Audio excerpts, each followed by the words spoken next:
Livro 1. A magia natural. Capítulo 1. Plano de toda a obra. Há 3 tipos de mundos: o elemental, o celestial e o intelectual.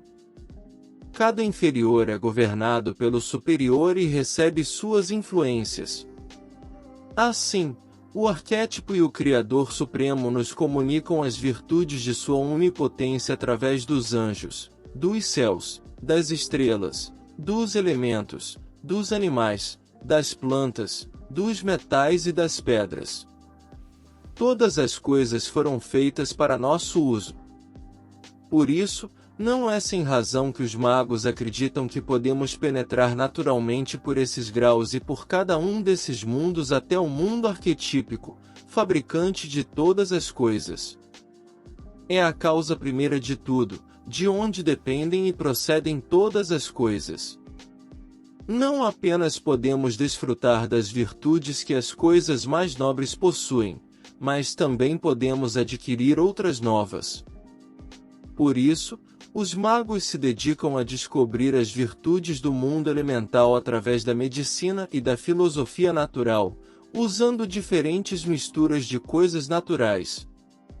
Eles captam imediatamente as virtudes celestes através dos raios e das influências do mundo celeste, seguindo as regras e a disciplina dos astrólogos e matemáticos. Por fim, fortalecem e confirmam todas essas coisas por meio de algumas cerimônias sagradas das religiões e das potências das diversas inteligências. Vou tentar explicar, nestes 3 livros, a ordem e o método que devem ser usados em todas essas coisas. O primeiro livro conterá a magia natural, o segundo a celestial, e o terceiro a cerimonial. Mas não sei se será perdoado em um espírito tão limitado quanto o meu e em um homem carente de estudo, ter empreendido desde a minha juventude, com tanta audácia, uma obra tão difícil e obscura. Portanto, não pretendo que se dê mais fé do que a devida ao que tenho dito e direi a seguir, até que tenha sido aprovado pela Igreja e pela Assembleia dos Fiéis. Capítulo 2. A magia, suas partes e o exercício de sua profissão.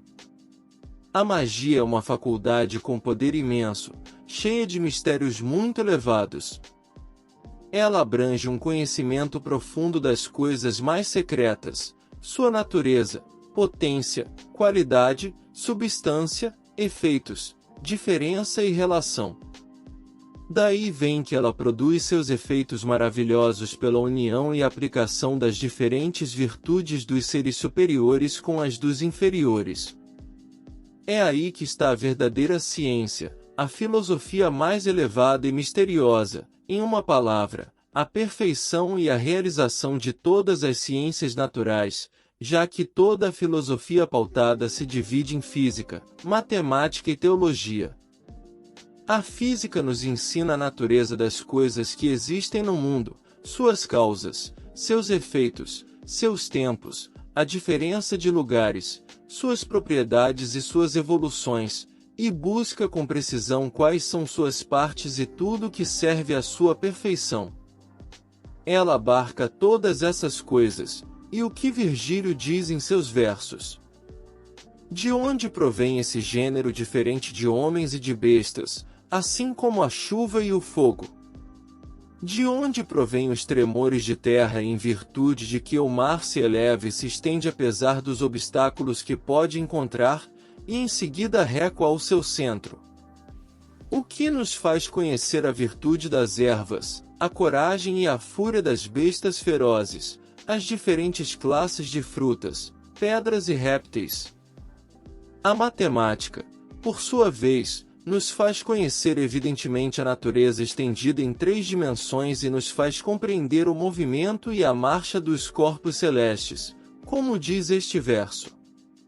Ela nos faz conhecer quantos movimentos estelares estão prestes, o que faz a luz escurecer e o que nos faz perder a luz do sol. E o que Virgílio diz? Devido a que o Sol governa nos 12 signos o mundo dividido em certas partes, faz ver as rotas celestes e estelares, os eclipses de Sol e de Lua, as Pleiades, as Híadas, e as duas Ursas. Daí deriva que o Sol se ponha tão rapidamente no inverno e daí deriva o comprimento das noites. Tudo isso é conhecido através da matemática. Além disso, é por isso que podemos prever as diferentes mudanças de tempo e conhecer a estação de semeadura e colheita, quando convém ir ao mar ou cortar as árvores das florestas. A teologia nos faz conhecer o que diz respeito a Deus, o que são os anjos, as inteligências, os demônios, a alma, o pensamento, a religião, os sacramentos, as cerimônias, os templos, as festividades e os mistérios. Trata da fé, dos milagres, da virtude das palavras e figuras, das operações secretas e dos sinais misteriosos. E, como disse Apuleio, nos ensina as regras das cerimônias, o que a religião ordena, o que permite e proíbe, e para dizê-lo em poucas palavras, a magia sozinha abarca estas três classes de ciências tão poderosas em prodígios, as une e as coloca em prática. Com razão, os antigos a apreciaram como a mais sublime e digna de sua veneração. Os autores mais célebres a estudaram, atualizando-a, entre eles, principalmente, se distinguiram tantos Amolxis e Zoroastro, que muitos acreditaram serem os inventores dessa ciência. Abbaris e Hiperbóreo, Charmondas, Damigeron, Eudoxo e Hermipo seguiram seus passos, e outros autores ilustres como Trismegisto, Mercúrio, Porfírio, Jámblico, Plotino, Proclo, Dárdano, Orfeu da Trácia, Gog o Grego, Germo Babilônico, Apolônio de Tiana e Ostanes, cujos livros caíram no esquecimento e foram comentados e esclarecidos por Demócrito, também escreveram muito e bem sobre esta ciência. Além disso, Pitágoras, Empédocles, Demócrito, Platão e muitos dos filósofos mais famosos fizeram grandes viagens para aprendê-la e, ao retornar para casa, enfatizaram quanto a valorizavam, mantendo-a muito em segredo. Disse ainda que Pitágoras e Platão enviaram adivinhos de Mênfis para aprendê-la, e que percorreram quase toda a Síria, Egito, Judéia e as escolas dos caldeus para não perder os grandes e misteriosos príncipes da magia, e para possuir essa ciência divina. Portanto, aqueles que desejam dedicar-se ao estudo desta ciência devem possuir perfeitamente a física, que explica as qualidades das coisas e onde se encontram as propriedades secretas de cada ser, devem conhecer bem a matemática, entender as estrelas, seus aspectos e suas figuras, pois a virtude e a propriedade de cada coisa elevada dependem delas, e devem compreender bem a teologia, através da qual se conhece as substâncias imateriais que distribuem e governam todas as coisas, para possuir a faculdade de raciocinar da magia. Pois não pode haver obra alguma de magia perfeita, nem mesmo verdadeira, que não abarque essas três faculdades em conjunto. Capítulo 3. Os quatro elementos, suas qualidades, composição e mistura. Existem quatro elementos, os principais fundamentos de todas as coisas corpóreas: o fogo, a terra, a água e o ar. Todas as coisas visíveis aqui embaixo são compostas por eles, não por fusão, mas por transmutação e união, nas quais se resolvem ao se corromperem. Nenhum dos elementos sensíveis é puro, estão misturados em maior ou menor proporção e são capazes de transmutação mútua. Assim, a terra se converte em lodo, dissolvida, torna-se água, condensada e espessada, transmuta-se em terra, e ao evaporar-se pelo calor, torna-se ar. Esse ar, ao aquecer-se demais, transforma-se em fogo. E esse fogo, ao se extinguir, transforma-se novamente em ar. Mas ao resfriar-se após um calor extremo, transforma-se em terra, pedra ou enxofre, como visto no exemplo do raio. Platão acredita que a Terra é totalmente transmutável, e que os outros elementos são transmutáveis nela e entre si reciprocamente. A Terra está separada dos elementos mais sutis sem transmutação, mas ao se dissolver ou misturar no que constitui a dissolução, retorna à sua forma original. Cada elemento possui duas qualidades específicas. A primeira é própria e inseparável. A segunda, como um meio entre duas, concorda com a seguinte. Assim, o fogo é quente e seco, a terra é seca e fria, a água é fria e úmida, e o ar é úmido e quente. É por causa dessas duas qualidades opostas que os elementos são contrários entre si, como o fogo com a água e a terra com o ar. Os elementos ainda têm outro tipo de oposição entre si. Alguns são pesados, como a terra e a água, e outros são leves, como o ar e o fogo. Por isso, os estoicos chamam os primeiros de elementos passivos e os últimos de ativos. Até mesmo Platão, seguindo uma nova distinção, atribui 3 qualidades a cada elemento: ao fogo, a clareza ou penetração, a rarefação e o movimento, e à terra, a escuridão, a espessura e o repouso. É devido a essas qualidades que o fogo e a terra são opostos. Mas os outros elementos recebem dele suas qualidades, de modo que o ar adquire 2 qualidades do fogo, a rarefação e o movimento, e uma da terra, ou seja, a escuridão, enquanto a água adquire 2 qualidades da terra, a escuridão e a espessura, e uma do fogo, ou seja, o movimento. O fogo está 2 vezes mais rarefeito que o ar, 3 vezes mais móvel e 4 vezes mais ativo. O ar é 2 vezes mais ativo que a água, 3 vezes mais rarefeito e 4 vezes mais móvel. Por sua vez, a água é 2 vezes mais ativa que a terra, 3 vezes mais rarefeita e 4 vezes mais móvel. Assim, o fogo tem a mesma relação com o ar que o ar com a água, e a água com a terra, e por fim, o ar com o fogo. Estes são os princípios e a origem de todos os corpos, de sua composição, de suas virtudes e de seus efeitos maravilhosos, de modo que quem conhecer as propriedades dos elementos e suas misturas poderá facilmente realizar coisas maravilhosas e surpreendentes, aperfeiçoando-se na magia natural. Capítulo 4. 3 maneiras diferentes de considerar os elementos. Existem 4 elementos, dos quais dissemos que é necessário ter um conhecimento perfeito para realizar qualquer coisa relacionada à magia. Cada um desses elementos possui 3 qualidades diferentes. Ao constituir 4, o número 12 é alcançado e, ao passar do número 7 para o número 10, chega-se à unidade suprema, da qual dependem todas as virtudes e efeitos maravilhosos. Os elementos do primeiro grupo são puros, não compostos, que não mudam nem sofrem qualquer mistura, e são incorruptíveis. Apenas por eles todas as virtudes das coisas naturais se tornam em seus efeitos. Suas virtudes não podem ser explicadas, pois são capazes de tudo sobre todos os seres, e quem as desconhece não pode realizar nenhum efeito maravilhoso. Os elementos do segundo grupo são compostos, diferentes e impuros, portanto, podem ser reduzidos pela arte à sua simplicidade pura, a qual, uma vez adquirida, tem uma virtude que confere perfeição em tudo sobre todas as coisas, até mesmo nas operações mais ocultas da própria natureza, sendo o fundamento de toda a magia natural.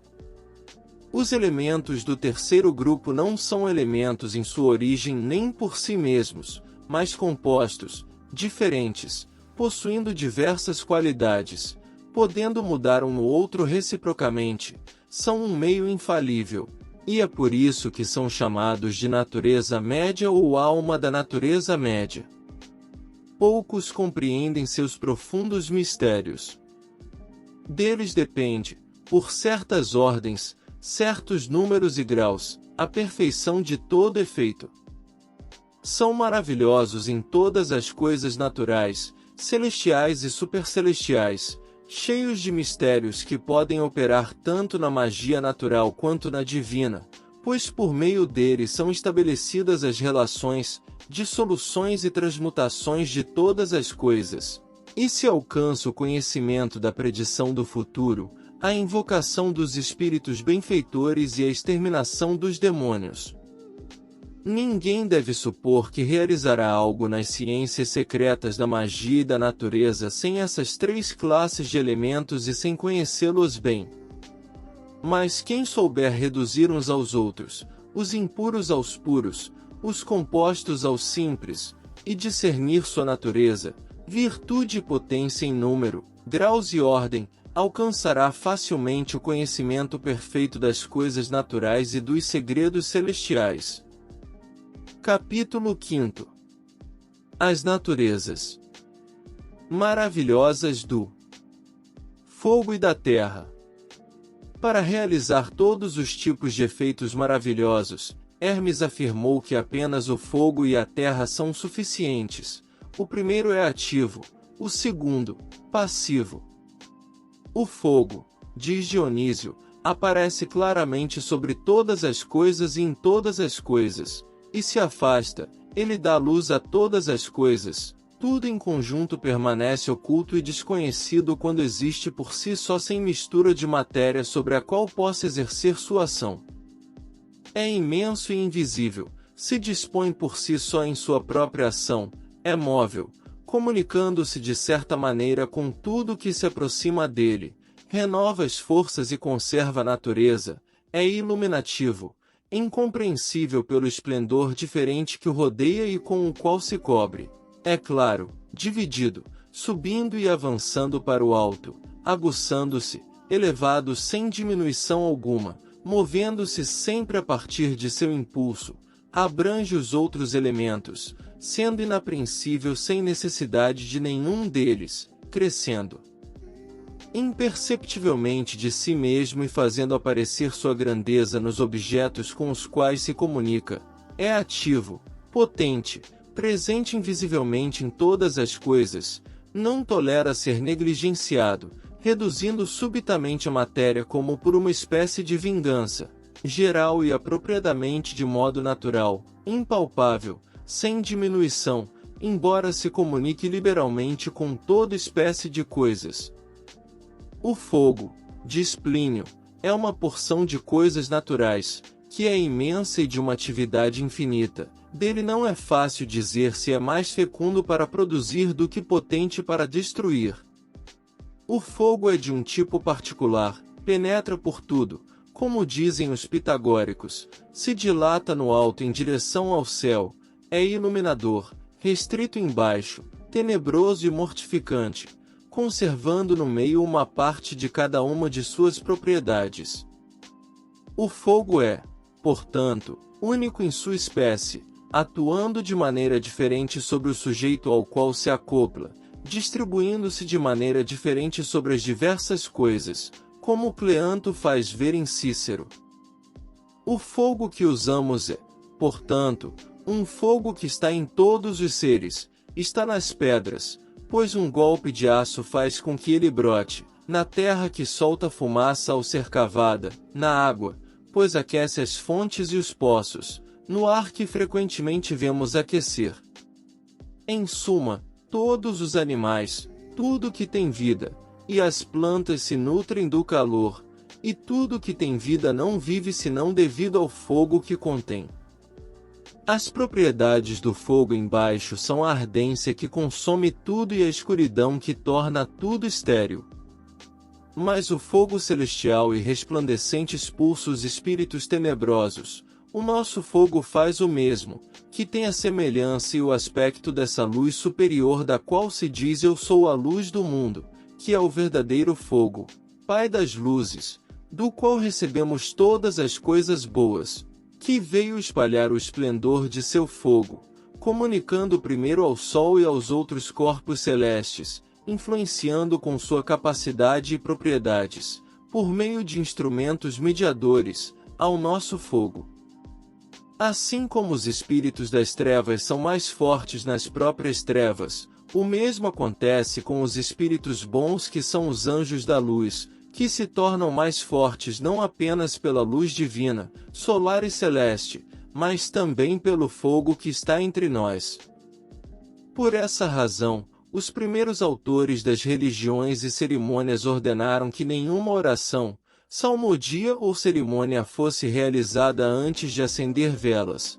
Por isso Pitágoras disse que não se deveria falar de Deus sem ter luz, e quiseram que velas e luzes estivessem próximas aos cadáveres para expulsar os espíritos malignos, e pretendiam que não se pudessem afastar ou depositar em terra senão por meio de cerimônias misteriosas, e o próprio Onipotente quis, na antiga lei, que todos os sacrifícios que lhe fossem oferecidos fossem feitos com fogo, e que este brilhasse sempre sobre o altar. Isso era comumente feito pelas vestais entre os romanos, elas o conservavam e guardavam continuamente.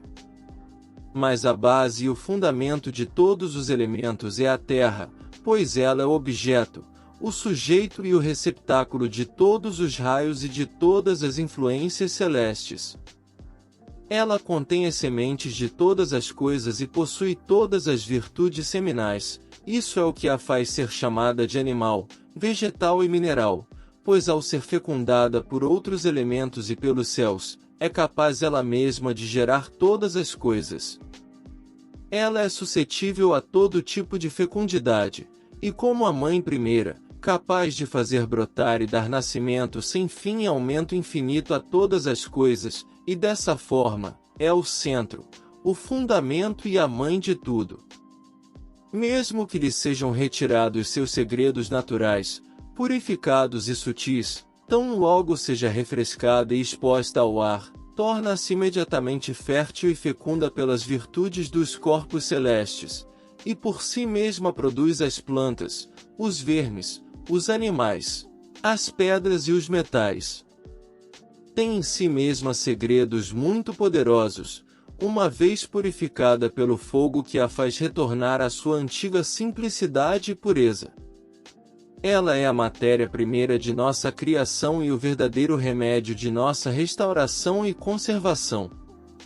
Os outros dois elementos, a saber, a água e o ar, não são menos poderosos, e a natureza não cessa de realizar, através deles, efeitos admiráveis, pois a água é tão absolutamente necessária que nenhum animal pode viver sem ela, que nenhuma erva ou planta pode produzir se a água não a umedecer.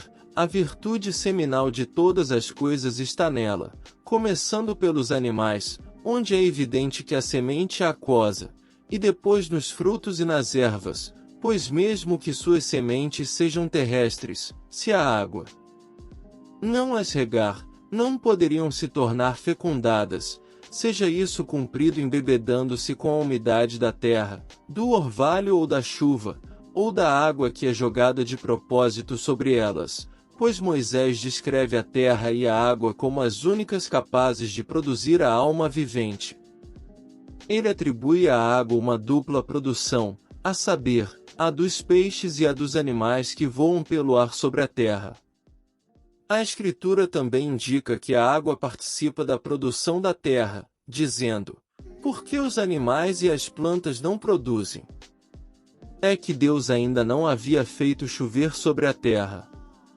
O poder deste elemento é tão grande que é impossível renascer espiritualmente sem água, como o próprio Cristo testemunhou ao falar com Nicodemos.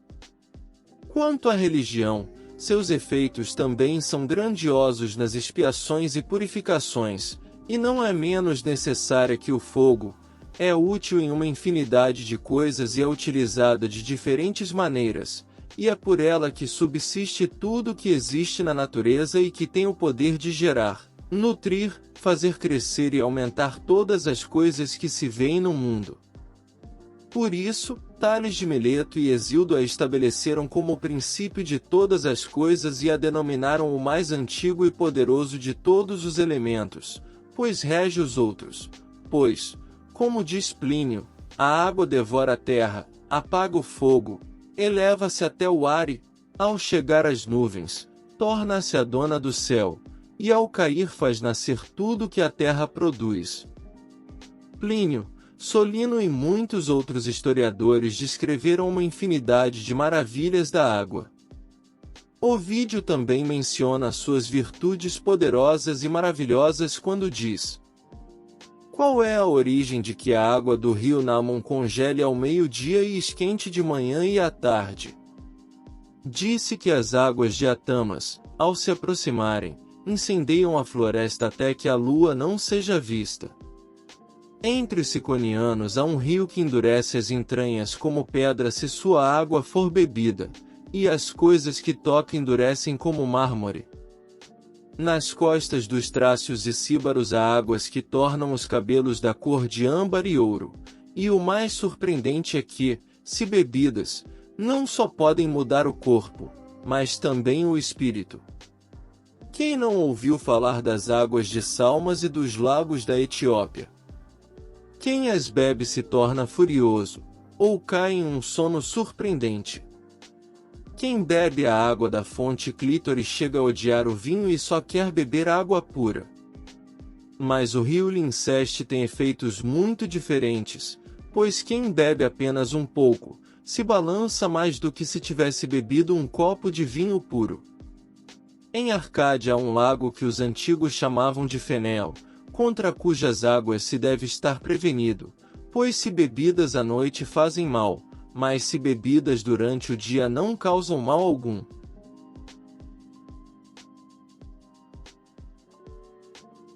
Além disso, Joséfo descreve a admirável natureza de um certo rio entre Arceu e Rafaneio, cidades da Síria, que transborda no domingo e seca nos outros dias da semana, aparentemente porque suas fontes se bloqueiam, retornando à sua antiga abundância de águas no sétimo dia pelos efeitos impenetráveis da natureza.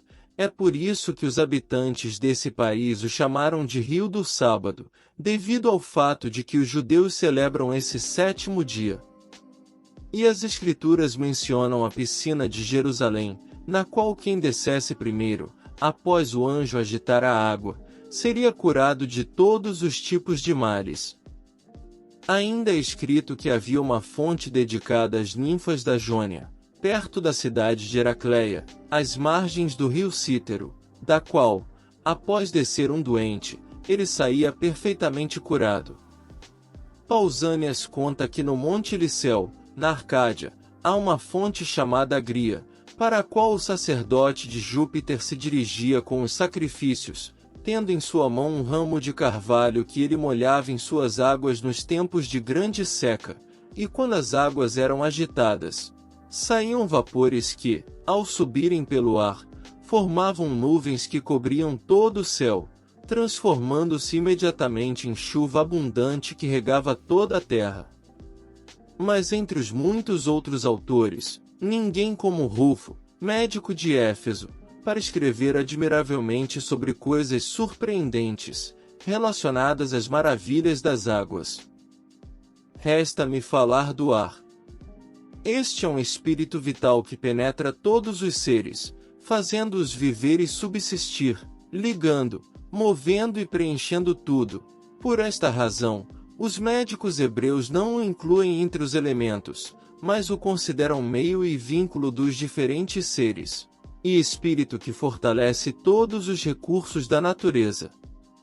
Como é o primeiro a receber todas as influências dos corpos celestes, comunicando-as a cada um dos outros elementos e aos mistos, ele também recebe e retém, como um espelho divino, as impressões de todas as coisas, tanto naturais quanto divinas, assim como as palavras ou discursos, e ao levá-las consigo ao entrar nos corpos de homens e animais, fornece as matérias dos sonhos, presságios e augúrios maravilhosos.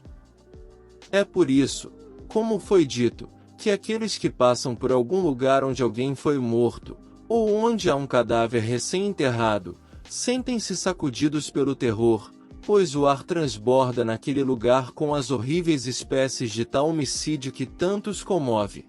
Os enche com essas miasmas e os perturba, de onde vem o pavor. Tudo que age prontamente causa uma impressão sutil, abala a natureza.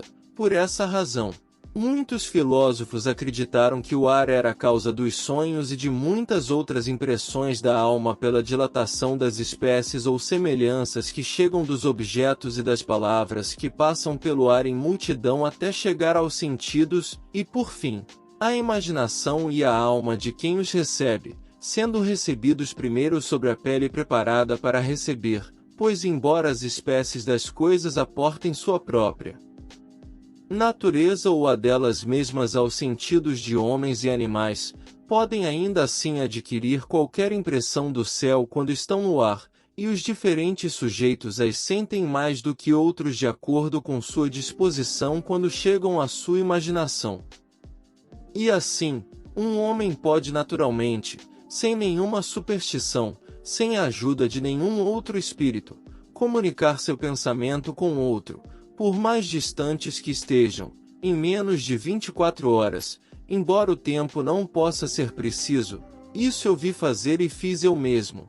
Assim também fez o abade Tritemo.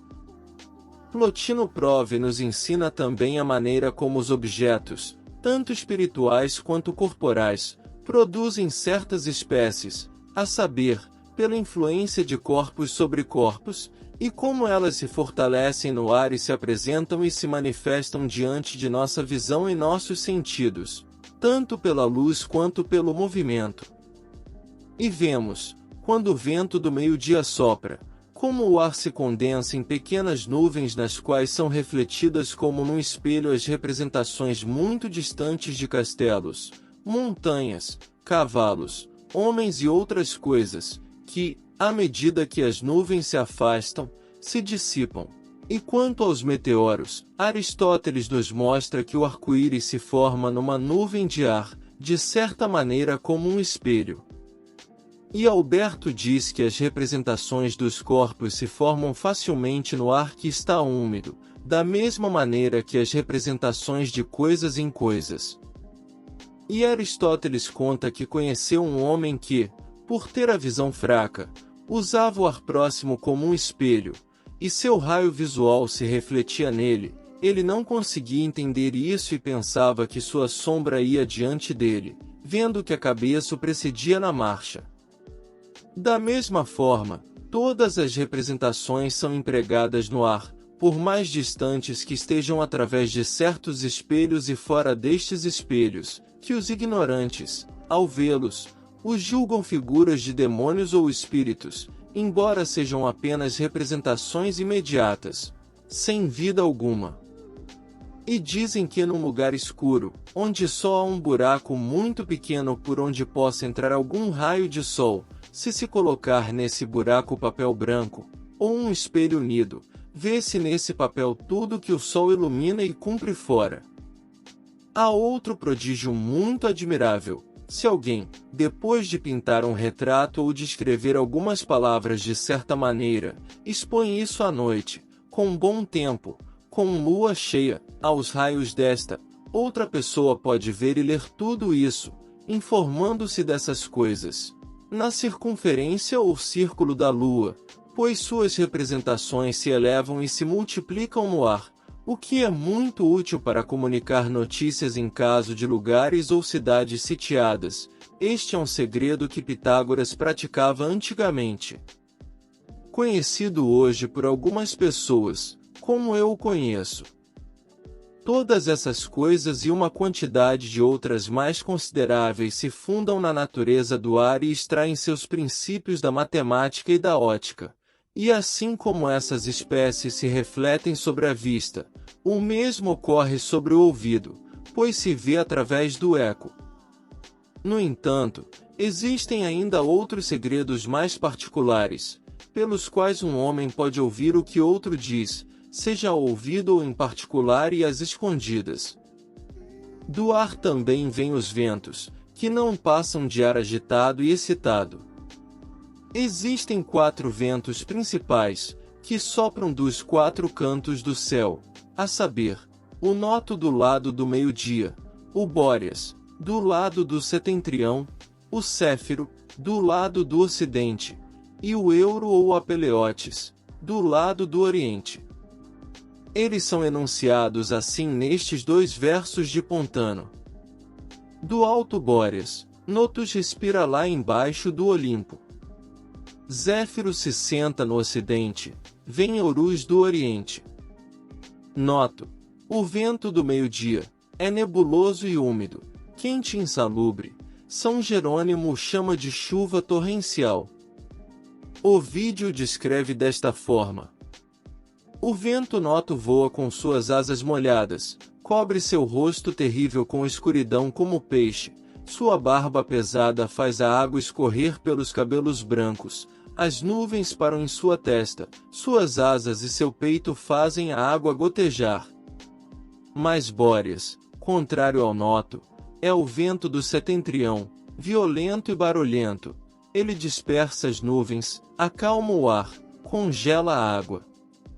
Ovídio faz monologar assim: tenho o poder próprio, com ele, disperso e faço tremer as nuvens tristes e submissas diante de meu comando.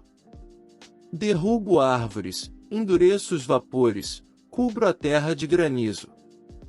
Sou sempre o mesmo até encontrar os outros ventos sob a abóbada dos céus, pois lá está o meu plano. Agito-me com tanta ferocidade que o ar entre nossos golpes ressoa, fendendo com relâmpagos a concavidade das nuvens. Sou eu quem, comprimido no fundo dos antros da terra, inquieta os manes e faz tremer a terra. Céfiro, também chamado Favônio, é um vento muito leve que sopra do ocidente, e é doce, frio e úmido, suaviza os rigores do inverno e produz todas as ervas e flores. Euro, contrário a este, que ainda é chamado de subsolar e Apeleotes, é o do oriente, é um vento aquoso, nebuloso, prontamente voraz. Ovídio fala de todos esses ventos nestes termos: Eurus recua em direção à aurora e ao Nabateu, Péricles e à Pérsia, e é subjugado pelos raios da manhã. O Vésper, cujas margens se aquecem com o sol poente, está próximo ao Zéfiro. Bóreas, o horripilante Sitín e os 7 sóis invadiram a terra oposta com nuvens incessantes, e a terra fica encharcada pela chuva do austro. Capítulo 7. Os gêneros dos compostos, a relação que eles têm com os elementos, e a que estes têm com a alma, os sentidos e os costumes. Após os 4 elementos simples, seguem imediatamente os 4 gêneros dos compostos perfeitos, que são as pedras, os metais, as plantas e os animais, e embora todos os elementos contribuam para a composição de cada um, cada composto segue um elemento particular e tem mais de suas qualidades. Pois todas as pedras vêm da terra, pois são pesadas e afundam profundamente, e a secura domina de tal forma nelas que é impossível torná-las líquidas, mas os metais são aquosos e se fundem, e como afirmam os físicos e os químicos ao realizar experiências, são gerados por uma água espessa e viscosa, ou por mercúrio vivo, que também é aquoso. As plantas têm tal relação com o ar que não poderiam brotar ou amadurecer senão no ar. Assim, todos os animais extraem sua força do fogo e sua origem do céu, e o fogo lhes é tão natural que sem ele não podem viver. Em suma, cada um desses gêneros se distingue pelos graus dos elementos, pois, entre as pedras, disse que as escuras e mais pesadas vêm da terra, e as transparentes e compostas de água vêm da água, como o cristal, a berilo e as pérolas nas conchas. E as que flutuam na água são compostas de ar e são esponjosas como a pedra pómez e a toba. Portanto, entende-se que são compostas de fogo como o tijolo e a cal. Da mesma forma, entre os metais, são compostos de terra, a saber, o chumbo e a prata, além disso, da água, como o mercúrio, do ar, como o cobre e o estanho, e do fogo, como o ouro e o ferro. Nas plantas, as raízes são da terra por sua espessura, e as folhas da água por seu suco, as flores do ar por sua sutileza, as sementes do fogo por seu espírito generativo. Além disso, existem os quentes, frios, úmidos e secos que recebem seus nomes das qualidades dos elementos. Entre os animais, existem aqueles em que domina a terra, e que se sustentam nas entranhas da terra, como os vermes, os toupeiras e muitos animais que rastejam. Também existem os formados pela água, como os peixes, outros em que dominam o ar e que não podem viver fora dele, outros em que dominam o fogo, como as salamandras e os gafanhotos, e outros que têm calor de fogo, como os pombos, os avestruzes, os leões, e aqueles aos quais o sábio chama de bestas que exalam um vapor de fogo. Além disso, entre os animais, os ossos têm uma relação adequada com a terra, a carne com o ar, o espírito vital com o fogo, e os humores com a água, que também estão nos elementos, a cólera como o fogo, o sangue como o ar, a fleuma como a água, a bile negra como a terra. Em suma, na alma, seguindo a opinião de Agostinho, a compreensão é como o fogo, a razão como o ar, a imaginação como a água, e os sentidos como a terra. Esta mesma ordem é encontrada nos sentidos, pois o sentido da visão participa do fogo, de fato, não realiza suas operações senão pelo fogo e pela luz, o ouvido participa do ar, pois o som não é senão o golpe do ar, quanto ao olfato e ao paladar, estão relacionados com a água, sem cuja umidade não há sabor nem odor. Enfim, o tato é totalmente terrestre e está relacionado com os corpos mais densos. Essa analogia é encontrada até mesmo nas operações do homem, pois o movimento lento e sólido está relacionado com a terra, o medo e a lentidão com a preguiça estão relacionados com a água, o humor alegre e amável, com o ar, e uma natureza impetuosa e colérica se assemelha ao fogo. Os elementos têm, portanto, o primeiro lugar em todos os seres, estão em toda a composição e em suas propriedades, e comunicam suas virtudes. Capítulo 8. A maneira como os elementos se encontram nos céus, nas estrelas, nos espíritos, nos anjos e em Deus mesmo. É a opinião dos platônicos que, assim como no mundo arquetípico todas as coisas se encontram em todas, o mesmo ocorre com o mundo corporal, com a diferença de que elas se encontram de diferentes maneiras, ou seja, de acordo com a natureza dos sujeitos que recebem as influências ou impressões. Assim, os elementos estão não apenas em todas as coisas aqui embaixo, mas também nos céus, nas estrelas, nos espíritos, nos anjos e em Deus mesmo, que é o Criador e Autor de todas as coisas. Mas os elementos são encontrados, neste mundo inferior, como formas grosseiras e elementos materiais, imensos. Os elementos são naturais nos céus, e em toda a sua força, ou seja, de uma maneira celestial e mais excelente do que não são encontrados em tudo que existe abaixo da lua, pois tudo está em sua pureza perfeita, a solidez da terra, sem a qual nada há de grosseiro ou material, a ductilidade do ar, sem espessura ou divisão alguma, o calor do fogo, sem ardor, que apenas brilha e vivifica. Entre as estrelas, Marte e o Sol têm o fogo, e aqueles que habitam o oitavo céu têm a terra, assim como a lua, que muitos julgam composta de água, porque extrai as águas, do céu e da terra, que nos comunica por sua proximidade. Entre as constelações também existem aquelas em que predomina o fogo, em algumas o ar, em outras a terra e em outras a água, e são os elementos que governam os céus, distribuindo a todos as suas 4 qualidades, seguindo seus 3 diferentes ordenamentos e o princípio, o meio e o fim de cada elemento. Assim, Áries tem seu princípio do fogo, Leão, seu progresso e seu crescimento, e Sagitário, seu fim. Touro tem seu princípio da terra, Virgem, seu progresso, e Capricórnio, seu fim. Gêmeos tem seu princípio do ar, Libra, o progresso, e Aquário, seu fim.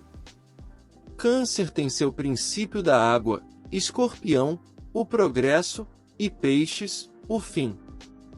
Os elementos, portanto, formam e compõem por sua mistura todos os corpos com os planetas e os signos.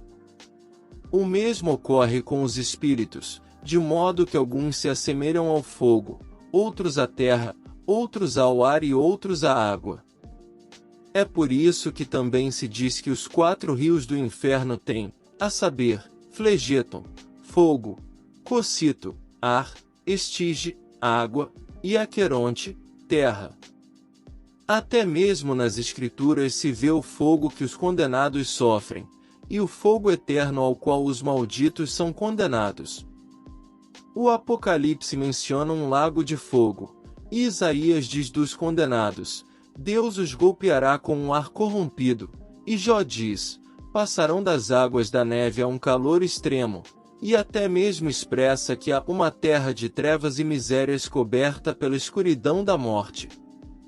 Enfim, os elementos também estão em tudo que existe celestialmente, nos anjos, e nas inteligências bem-aventuradas, já que a solidez da essência e a força da terra ali se encontram, pois são os sólidos tronos do Senhor, assim como a clemência e o amor, virtudes da água purificadora.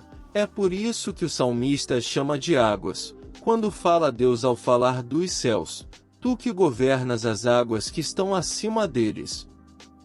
Neles existe o ar de um espírito sutil, e o amor do fogo, que brilha. É por isso que as sagradas escrituras as chamam de asas dos ventos, e o salmista, ao fazer outra menção delas, diz: tu que fazes dos espíritos, teus anjos, e do fogo ardente, teus ministros. Nos ordenamentos angelicais também estão aqueles que correspondem ao fogo, que são os serafins, as virtudes e as potestades, os querubins, da terra, os tronos e os arcanjos, da água, as dominações e os principados, do ar. Não há nada tão tocante em relação ao Autor do mundo, que a terra se abra e gere o Salvador, e não seja chamada na mesma Sagrada Escritura, fonte de água viva, purificadora e regeneradora, e sopro de vida? Moisés e Paulo não dizem que é um fogo devorador? Ninguém pode, portanto, discordar que os elementos estão por toda parte, e em todas as coisas de maneiras diferentes. Primeiro em todas as coisas que este mundo inferior contém, mas são impuros e grosseiros, nas coisas celestiais são mais puros e límpidos, e vivos no que está acima dos céus, perfeitos, bem-aventurados e acabados em todos os aspectos. Os elementos são, portanto, no arquétipo, as ideias de tudo que é produzido, nas inteligências, as potências, nos céus, as virtudes, e em tudo que existe aqui embaixo, as formas grosseiras e imperfeitas. Capítulo 9. Como as virtudes das coisas naturais nascem dos elementos. Algumas virtudes naturais são puramente elementares, como as de aquecer, esfriar, umedecer, secar, e são chamadas as primeiras operações ou qualidades, que seguem o ato, pois essas qualidades sozinhas e por si mesmas mudam toda a substância de todas as coisas. Quaisquer outras qualidades não poderiam fazer isso. Além disso, estão nas coisas e derivam dos elementos que as compõem. Elas se estendem mais e têm algo mais do que suas primeiras qualidades, como as que amadurecem, as que fazem digerir, resolver, amolecer, endurecer, que são limpadoras, corrosivas, abrasivas, apetitosas, evaporativas, confortativas, emolientes, unificadoras, compressivas, atrativas, dilatadoras, e muitas outras. Pois toda qualidade elemental deve realizar muitas operações na mistura que não realiza sozinha, e essas operações são chamadas de segundas qualidades, porque seguem a natureza e a proporção da mistura das primeiras virtudes. Como é tratado de maneira simples nos livros de medicina, assim como a mudança que ocorre na substância da matéria até certo ponto é a operação do calor natural, da mesma forma existe o endurecimento, que é a operação do frio, e o congelamento e outros, e às vezes essas operações ocorrem em um membro específico, como as que provocam a urina, ou o leite, e as menstruações, e essas qualidades são chamadas de terceiras, que seguem as segundas, assim como as segundas seguem as primeiras. É por isso que muitas doenças provêm dessas primeiras, segundas e terceiras qualidades, e são curadas por elas. Além disso, há muitas coisas muito admiráveis que são feitas de maneira artificial, como o fogo que consome a água, chamado fogo grego, de Círio. Aristóteles nos ensina diferentes composições no tratado particular que elaborou. Da mesma forma, é fabricado o fogo que o óleo apaga e a água fria acende quando ela cai como orvalho, e este fogo é aceso com a chuva, com o vento ou com o sol, e se converte em um fogo chamado de água ardente, cuja fabricação é muito conhecida, e não consome nada que não seja ela mesma. E também existem os fogos que não se apagam, os óleos incombustíveis, as lâmpadas perpétuas que não podem ser apagadas nem pelo vento, nem pela água, o que certamente pareceria incrível, se não fosse vista. Aquela famosa lâmpada que outrora ardia no templo de Vênus, na qual queimava pedra asbesto que, uma vez acesa, não podia ser extinta jamais. Por outro lado, a madeira ou qualquer outra coisa combustível é preparada de modo que o fogo não possa fazer nada, e são feitos arranjos pelos quais se pode segurar um ferro incandescente nas mãos, ou manipular um metal derretido, ou se meter totalmente no fogo sem sofrer nenhum mal, e muitas outras coisas semelhantes.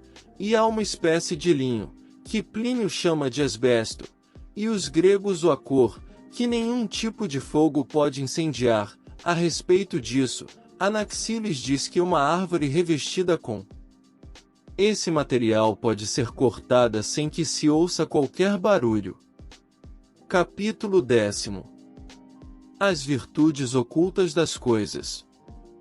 Existem outras virtudes nas coisas, que não pertencem a nenhum elemento, como a de impedir o efeito do vinho, afastar o carbúnculo, forjar o ferro, ou alguma outra, e essa virtude é consequência da espécie ou da forma das coisas, o que faz com que de uma pequena quantidade não resulte um pequeno efeito, o que não se encontra na qualidade de um elemento, pois essas virtudes, por serem muito formais, podem produzir grandes efeitos com a menor matéria.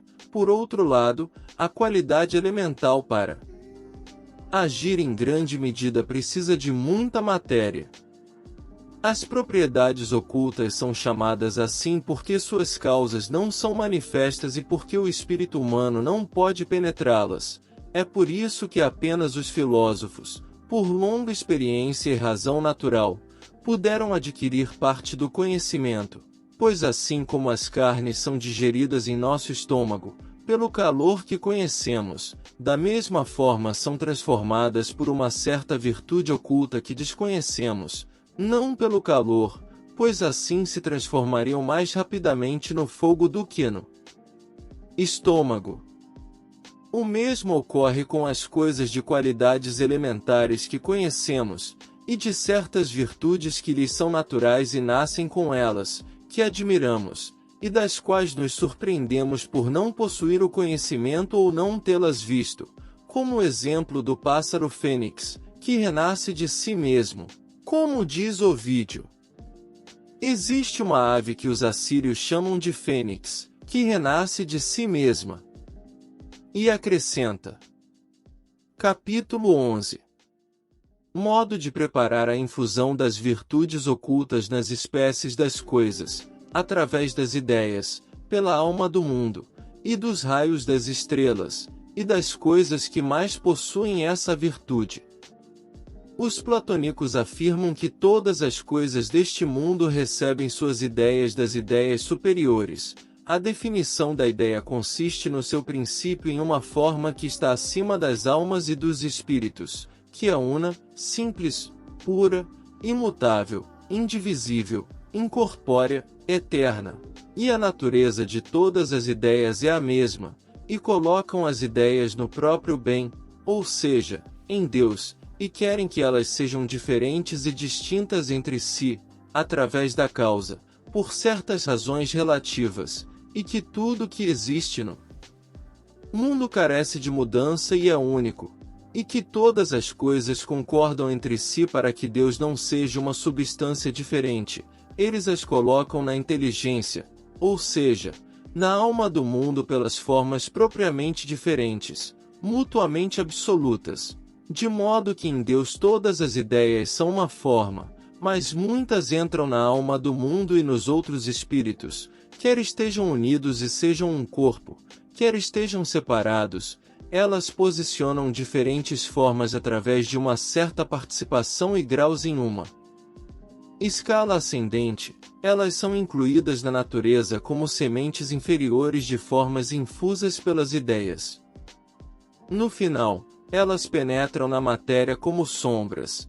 É adicionado que na alma do mundo há tantas maneiras seminais de coisas quanto ideias no Espírito Divino, pelas quais foram criadas nos céus as estrelas e as figuras, imprimindo-lhes todas as suas propriedades.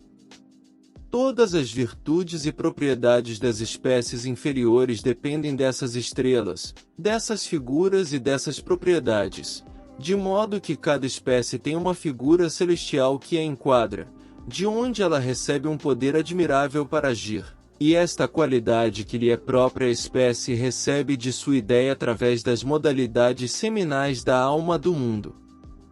Pois as ideias não são apenas causas de ser, mas também causas de cada virtude que se encontra em tal espécie, e isso é o que muitos filósofos dizem, que por certas virtudes que têm uma maneira segura e estável, que não são fortuitas nem casuais, mas eficazes, potentes e infalíveis, nada fazem inutilmente nem em vão, e essas virtudes são as operações das ideias, que não variam senão por acidente e apenas por impureza e desigualdade da matéria, pois dessa forma as coisas da mesma espécie têm, em maior ou menor grau, a virtude de acordo com a pureza ou confusão da matéria. Daí que os platônicos cunharam um provérbio no sentido de que as virtudes celestes estavam infundidas na matéria de acordo com as boas qualidades. Virgílio disse: as coisas aqui embaixo recebem tanta quantidade de força e virtude dos céus quanto a matéria está disposta a receber. Por isso mesmo, as coisas às quais a ideia da matéria é menos aplicável, ou seja, as que mais recebem a aparência de corpos separados, têm virtudes maiores e mais eficazes na operação, semelhantes à operação da ideia dos corpos separados. Sabemos, então, que a posição e a figura dos corpos celestes são a causa de toda a força móvel encontrada nas espécies inferiores. Capítulo 12. Como as virtudes da mesma espécie influenciam os diferentes indivíduos. A figura e a posição dos corpos celestes e das estrelas concedem a muitos indivíduos virtudes singulares tão maravilhosas em relação às espécies, pois, tão logo qualquer indivíduo começa a existir sob um horóscopo fixo, ou sob alguma constelação celeste, contrai imediatamente uma certa virtude particular admirável de agir, e de sofrer ou receber, além daquela relacionada à sua situação e espécie, tanto pela influência dos corpos celestes quanto pela correspondência, submissão e obediência da matéria das coisas que são produzidas e geradas na alma do mundo, que tem a mesma relação que a obediência de nossos corpos às nossas almas, pois sentimos em nós o que cada forma nos faz conceber. Nossos corpos se movem por coisas agradáveis, unindo-se a elas ou fugindo delas. O mesmo ocorre frequentemente com as almas celestes quando concebem diferentes ideias, então a matéria se move em relação a elas. Portanto, na natureza há muitas coisas que parecem ser prodígios da imaginação dos movimentos superiores. Isso faz com que não apenas as coisas naturais, mas também muitas vezes as artificiais, recebam diferentes virtudes, principalmente quando a alma do corpo que opera se apega ao que a influencia. E isso é o que fez Avicena dizer que tudo o que é feito aqui está antes nos movimentos e nas ideias das estrelas e dos globos. Assim, diferentes efeitos são produzidos e criados em todas as coisas, e diferentes inclinações e hábitos, não apenas devido às diferentes disposições da matéria, mas também devido às diversas influências que elas recebem e suas diferentes formas, não pela diferença específica, mas pela diferença própria e particular. E é Deus mesmo, que é a causa primeira de todas as coisas, que distribui esses graus de maneira diferente, que, permanecendo sempre o mesmo, os comunica e distribui como lhe agrada, e as segundas causas angélicas e celestes cooperam com ele, organizando a matéria corpórea e outras coisas que lhes são confiadas. Depois disso, Deus comunica todas as virtudes pela alma do mundo, pela potência particular das ideias ou imagens e das inteligências que presidem, e pelo concurso dos raios e aspectos das estrelas que são criados por meio de um certo harmônico e particular. Capítulo 13. Origem das virtudes ocultas das coisas. Todo mundo sabe que o ímã tem a virtude particular de atrair o ferro e que, por mais que um diamante se aproxime dele, ele o retira. O âmbar e o balagius, esfregados e aquecidos, levantam a palha. A pedra asbestosa acesa nunca se apaga. O carbúnculo brilha no escuro. O aétites fortifica o fruto das mulheres e das plantas. O jaspe detém a hemorragia. O peixe chamado é chinês para o movimento de um barco. O rabarbarum elimina a cólera. O fígado de camaleão, queimado em suas extremidades, gera chuvas e trovões. O heliotropo reduz a visão e torna invisível quem o carrega consigo. A pedra de Lincor desinflama os olhos. O lipar atrai as bestas. O sinochitides faz aparecer os espíritos celestes. O enectis, colocado sobre pessoas adormecidas, as faz adivinhar. Há uma erva da Etiópia que dizem secar os pântanos e abrir tudo o que está fechado. Na história, observa-se o costume dos reis da Pérsia de dar aos seus embaixadores a erva látax, para que não lhes faltasse nada onde quer que fossem.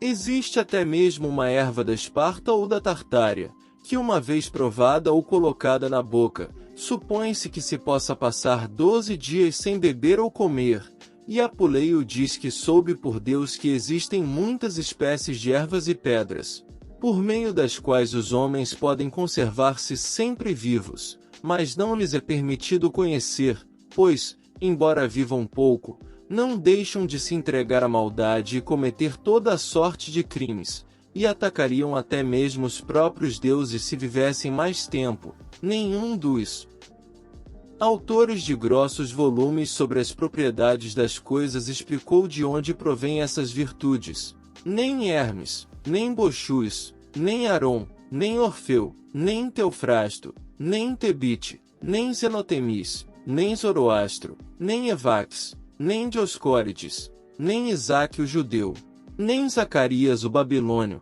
nem Alberto, nem Arnoldo, mas todos disseram o que Zacarias escreveu a Mitrídates, que há uma grande virtude nas pedras e nas ervas, e que a sorte dos homens depende delas. Para saber de onde provém isso, é necessária uma profunda especulação. Alexandre, o peripatético, sem se afastar de suas opiniões e qualidades, acredita que isso provém dos elementos e de suas qualidades. O que poderia ser acreditado se suas qualidades não fossem da mesma espécie e muitas operações das pedras não fossem semelhantes em espécie e gênero, e da mesma espécie e gênero? Por isso, os acadêmicos, seguindo a opinião de Platão, atribuem essas virtudes às ideias que formam as coisas.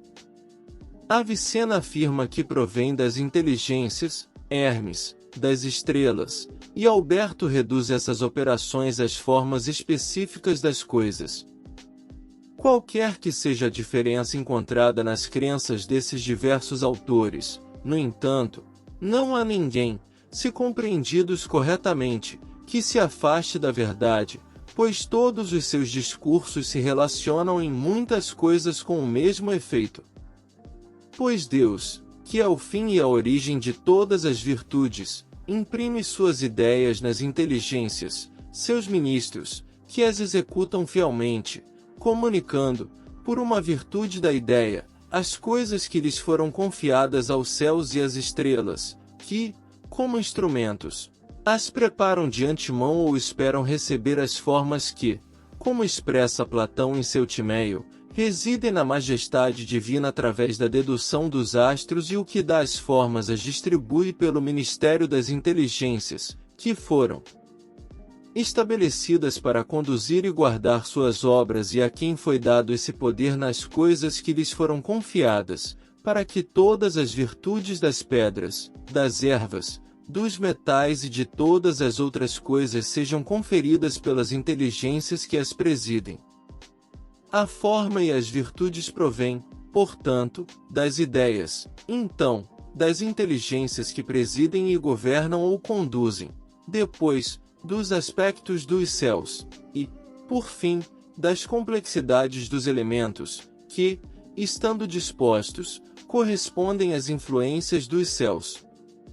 As operações são efetuadas, portanto, desta maneira, sobre as coisas que vemos aqui embaixo, pelas formas expressas, nos céus, pelas modalidades de mediação, no amo ou arquétipo, pelas ideias e formas exemplares.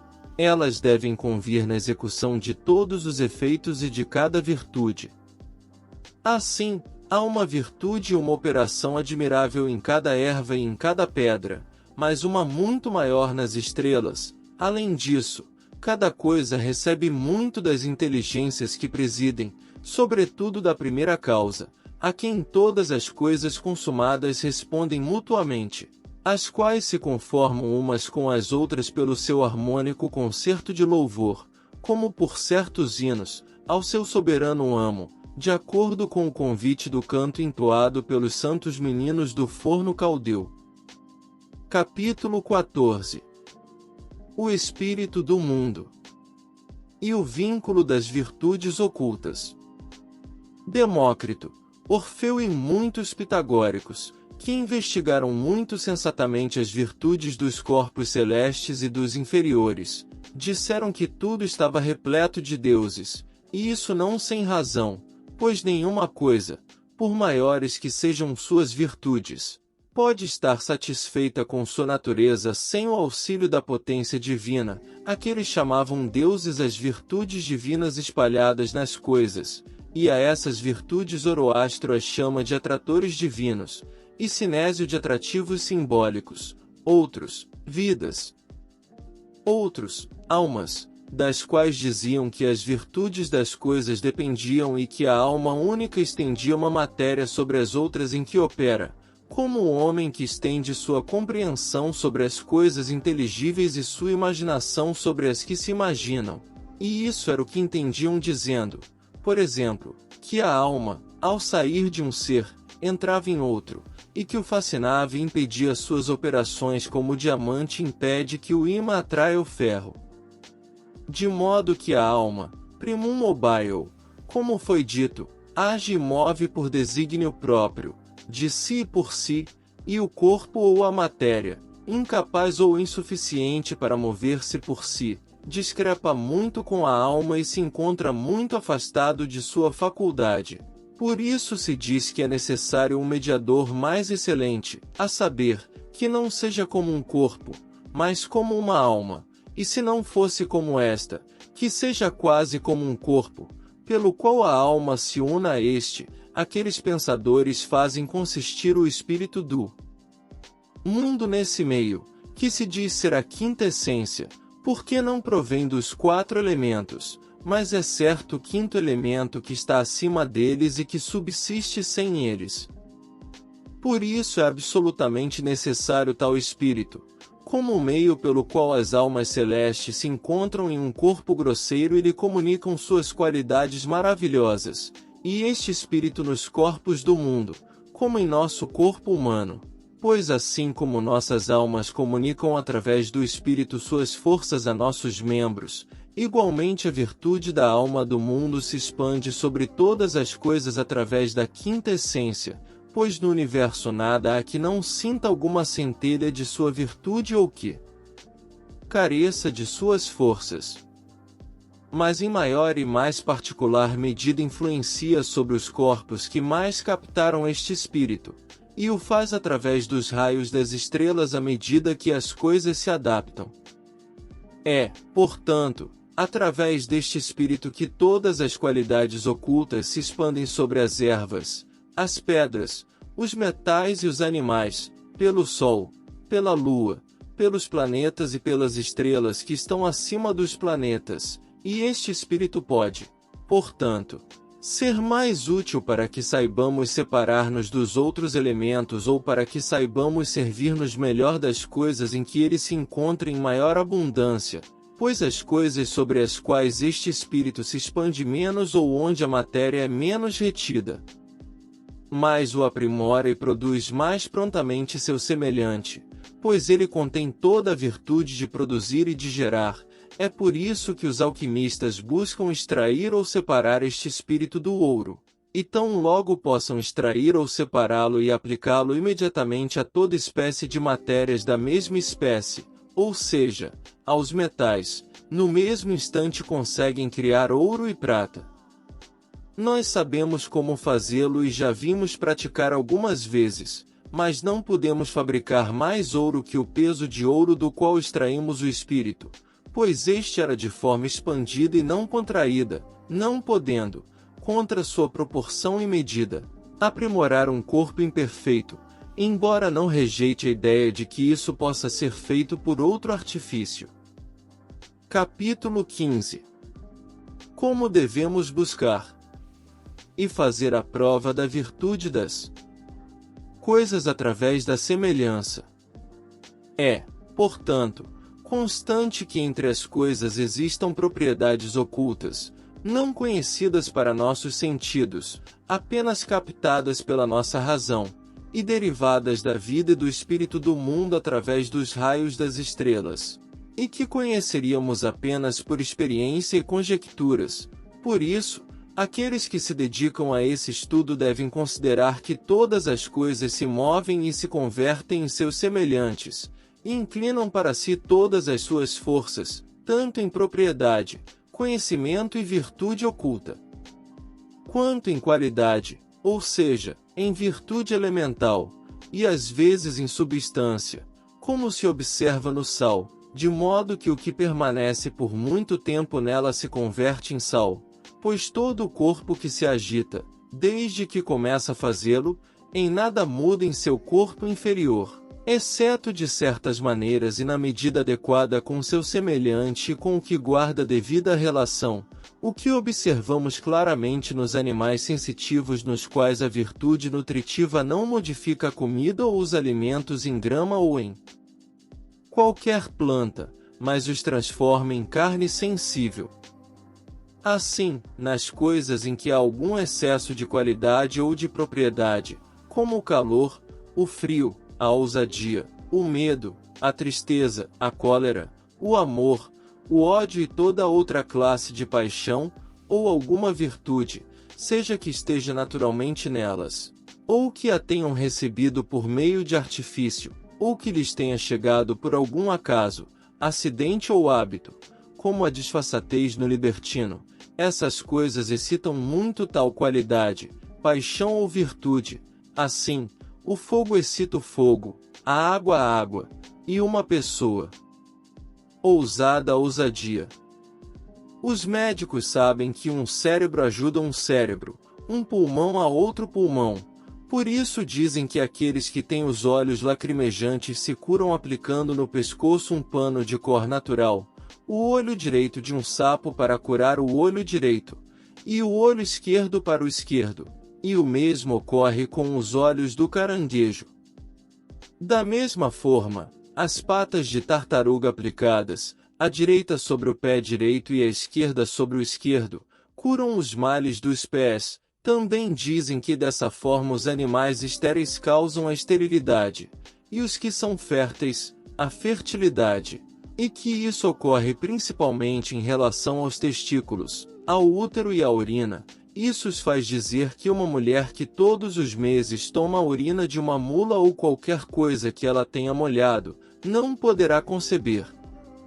Portanto, quando se deseja trabalhar para dar alguma propriedade ou alguma virtude, é preciso buscar animais ou outras coisas em que essa propriedade esteja mais excelentemente, e é necessário tomar uma parte no lugar onde essa propriedade está em maior vigor. Como quando se deseja ser amado, é preciso buscar algum animal dos que mais amam, como a pomba, a rolinha, o pardal e a andorinha. É necessário tomar um membro ou as partes em que o apetite venéreo domina mais, como são o coração, os testículos, o útero, o pênis, o esperma e as regras ou menstruações, e isso deve ser feito quando esses animais estão mais excitados ou dispostos ao coito, pois então excitam e impulsionam mais o amor. Da mesma forma, para tornar-se mais audaz, é necessário tomar os olhos, o coração ou a testa de um leão ou de um galo. Da mesma forma deve-se entender o que diz Psele, o platônico, que os cães, corvos, galos e morcegos têm virtude semelhante se principalmente se tomar a cabeça, o coração e os olhos. Isso faz com que quem carrega consigo o coração de um corvo não durma até tirá-lo. A cabeça do morcego, dissecada, e aplicada ao braço direito de quem quer permanecer acordado, produz o mesmo efeito. O sapo e a coruja fazem falar muito. É necessário principalmente tomar a língua e o coração. E se colocar a língua de um sapo sobre a cabeça de uma pessoa dormindo, faz com que ela sonhe e fale durante o sono. Disse que o coração de uma coruja colocado sobre o seio esquerdo de uma mulher dormindo, faz com que ela revele toda sorte de segredos. Também se afirma que o coração de uma coruja ou a gordura da lebre provocam o mesmo se colocados no peito de quem está dormindo. Da mesma forma, os animais de longa vida contribuem para fazer viver por muito tempo, e todas as coisas que têm a virtude de renovar contribuem para renovar nossos corpos e fazê-los rejuvenescer, o que os médicos fizeram muitas vezes. Isso é evidente em relação à víbora e às serpentes, e dizem que os corpos se renovam ou rejuvenescem comendo serpentes. Da mesma forma o fênix renasce de suas cinzas. O pelicano tem a mesma virtude ao colocar seu pé direito em esterco quente durante 3 meses, após o qual o pelicano renasce. Por meio disso, os médicos, com alguns preparados de víboras e leboro e outros de carnes ou corpos de certos animais dessa classe, prometem rejuvenescer, e às vezes proporcionam uma juventude, como a que Medeia prometeu à anciã Pelia, lembrando-a.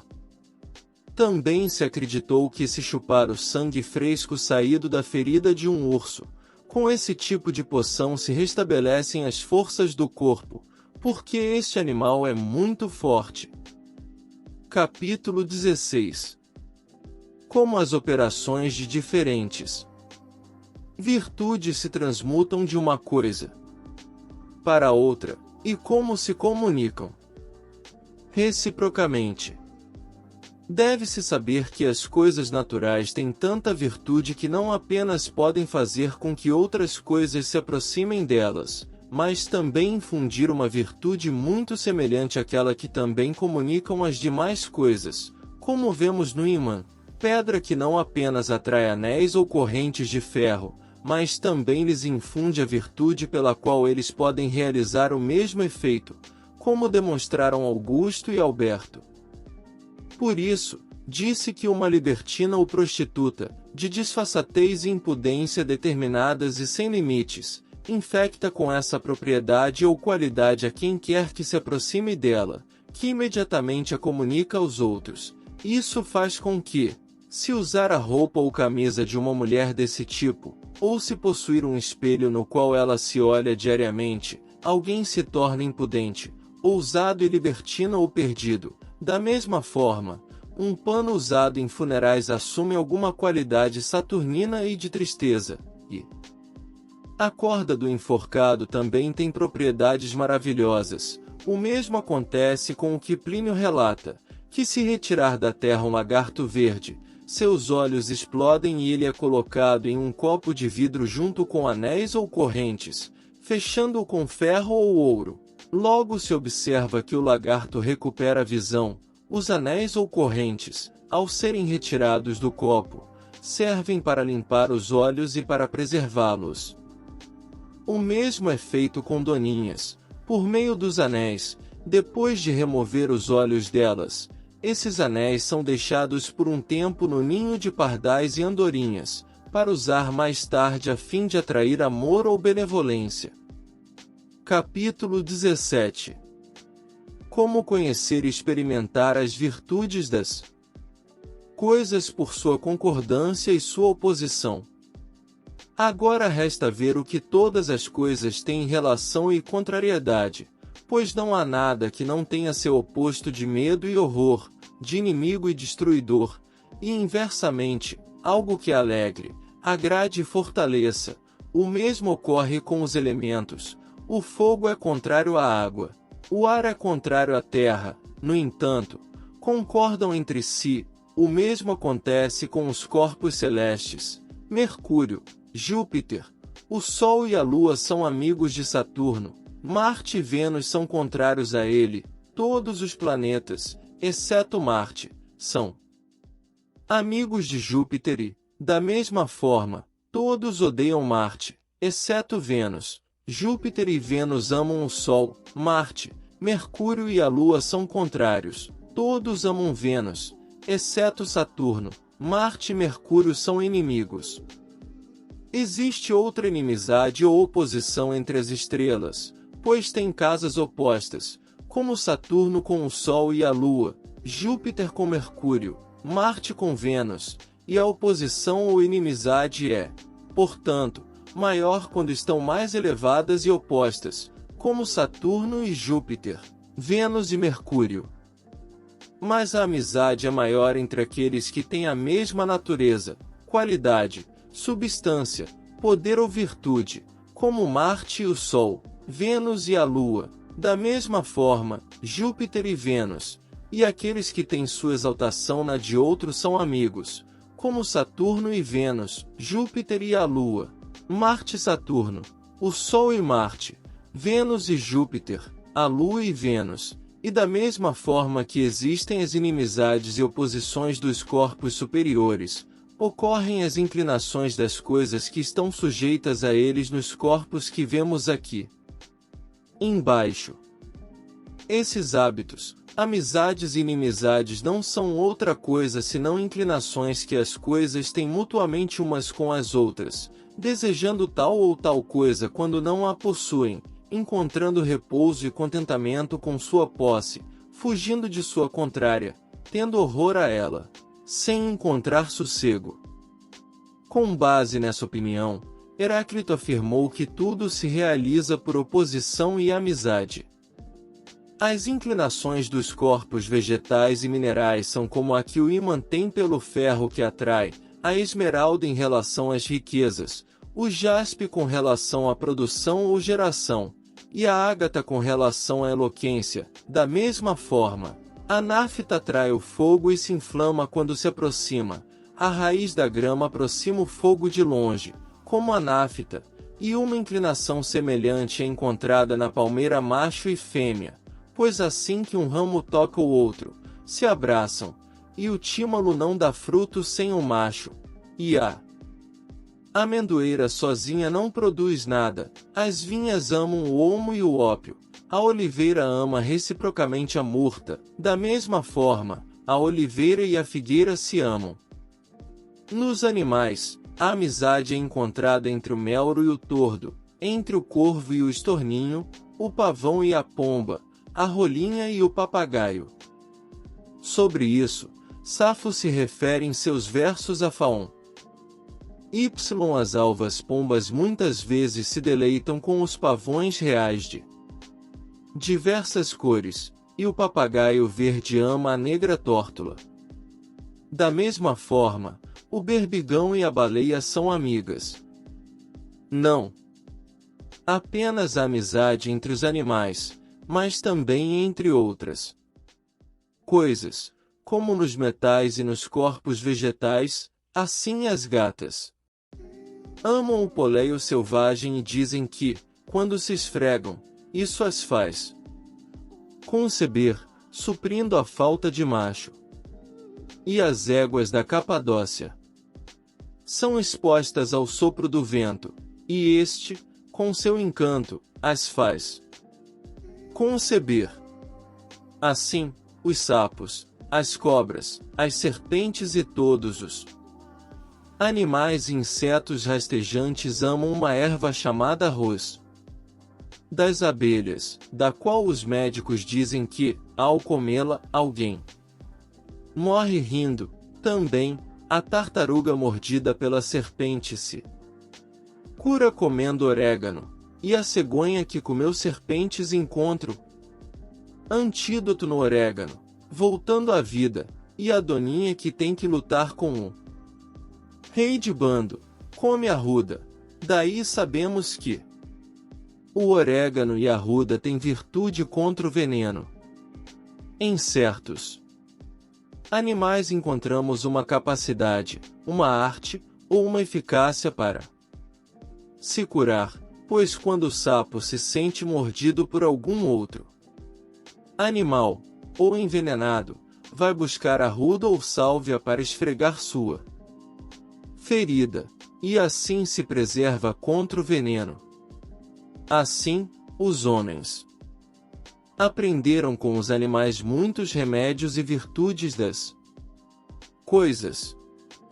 As andorinhas nos fizeram saber que a erva celidonia é boa para o mal dos olhos, porque elas a usam para curar os olhos de seus filhotes, e quando a gralha se sente mal, leva uma folha de louro para seu ninho e se cura.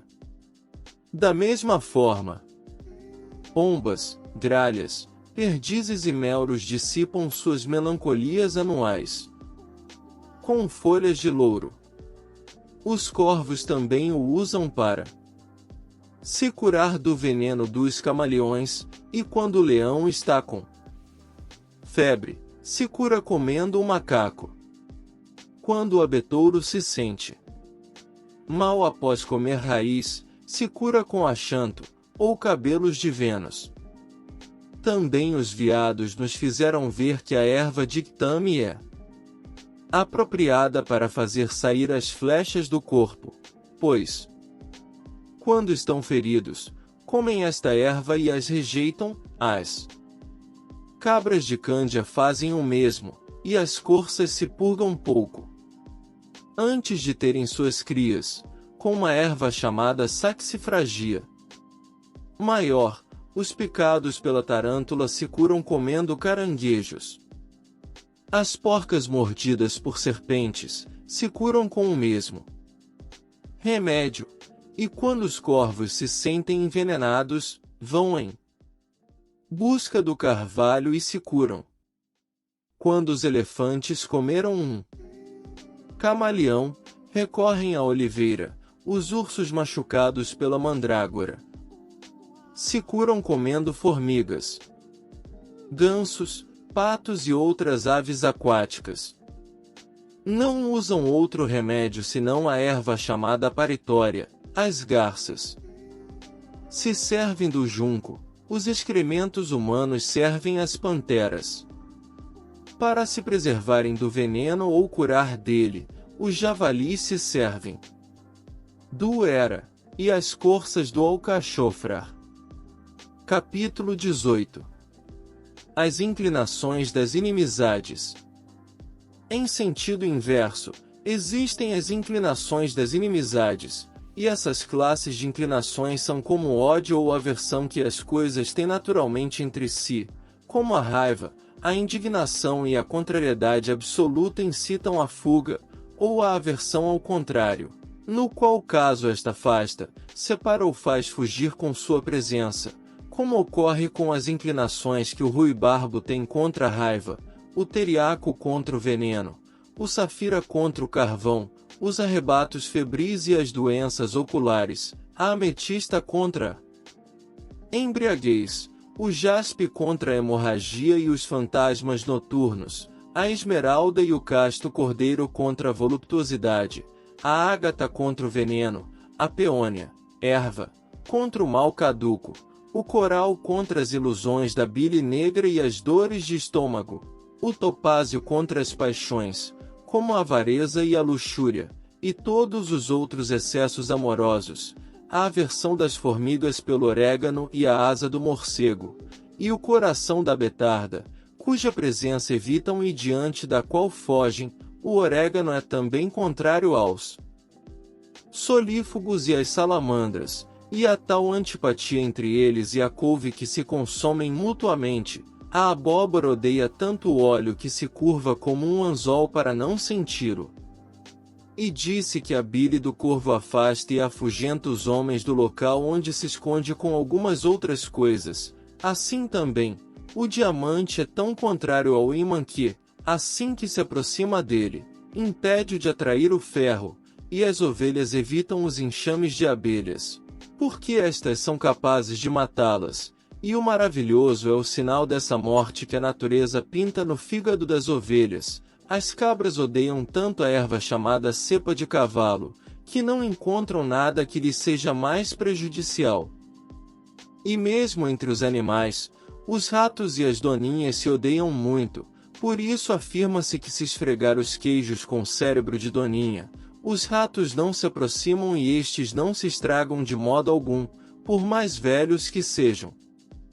O Cetelion, pequeno animal venenoso parecido com o lagarto, é tão contrário aos escorpiões, que estes tremem ao vê-lo, e lhes fazem suar frio. Também há grande antipatia entre escorpiões e ratos, por isso afirma-se que se aplicar um rato à picada de um escorpião, aquele cura. O escorpião, os talabotes, as víboras e os ratos da Índia são inclusive contrários e inimigos. Da mesma forma, disse que não há animais mais contrários que os caranguejos e as serpentes, e que os porcos mordidos por estas se curam comendo caranguejos, e que quando o sol está no signo do caranguejo, as serpentes se enroscam, o escorpião e o crocodilo se golpeiam mutuamente. E se tocar o crocodilo com uma certa pena de uma ave do Egito, chamada ave do sol, que come serpentes, o imobiliza. O avestruz voa diante da vista de um cavalo, e o veado foge assim que vê uma víbora. O elefante, quando ouve grunhir um porco, faz o mesmo que os leões quando veem um galo. As panteras não tocam nos untados com suco de galinha, especialmente quando têm asas cozidas por dentro. Também há antipatia entre raposas, cisnes, touros e corvos, entre as aves. De modo similar, corvos e corujas guerreiam continuamente, também o milhafre e o corvo, o bufo e o dorminhoco, o clorius e a rola, os gaigais e as águias, os veados e os dragões. Entre os animais aquáticos, os golfinhos e as baleias, a moreia e o condrio, e também o gafanhoto tem grande pavor do polvo que, assim que se aproxima, já morre. Os congrios dão conta de gafanhotos e polvos, também dizem que a pantera tem medo da hiena, de modo que não pode resisti-la, nem ferir seu corpo ou sua pele, nem tocá-la, e basta pegar os pelos de uma e outra, para fazer cair os pelos da pantera. E Horus Apollon diz que depois de vestir a pele de uma hiena é possível cruzar em meio a um exército inimigo indene e com intrepidez. O cordeiro sempre guarda antipatia com o lobo, tem horror dele, e foge e teme. E dizem que se pendurarem um estábulo a cauda, a cabeça ou a pele de um lobo, as ovelhas entristecem e não comem, porque têm muito medo, e Plínio informa que o exalam. Ave que quebra os ovos do corvo cujos filhotes são atacados pelos zorros, os toma sob sua guarda contra estes, e quando os corvos o percebem, lhe prestam auxílio como contra um inimigo comum. O pintacilgo, passarinho que vive entre espinhos, odeia-os. Burros que comem as flores de espinho, e o Egito, ave muito pequena, é tão contrário ao burro que se sangra diante deste, e quando o burro choca os ovos de seus filhotes, estes morrem irremediavelmente. Há tanta antipatia entre a oliveira e uma mulher libertina que se diz que se ela plantar uma, fica estéril ou seca para sempre. O leão nada teme tanto quanto as tochas acesas, e acredita-se que não é possível domá-lo senão por este meio, e o lobo não teme o ferro nem a lança, mas sim a pedra porque esta lhe causa uma ferida que se agrava. O cavalo teme o camelo de tal forma que não pode contemplar nem ver sua figura. O elefante furioso se aplaca diante da visão de um bode, a serpente teme-o. Homem nu e o persegue quando este está vestido. O touro furioso é domado amarrando a uma figueira.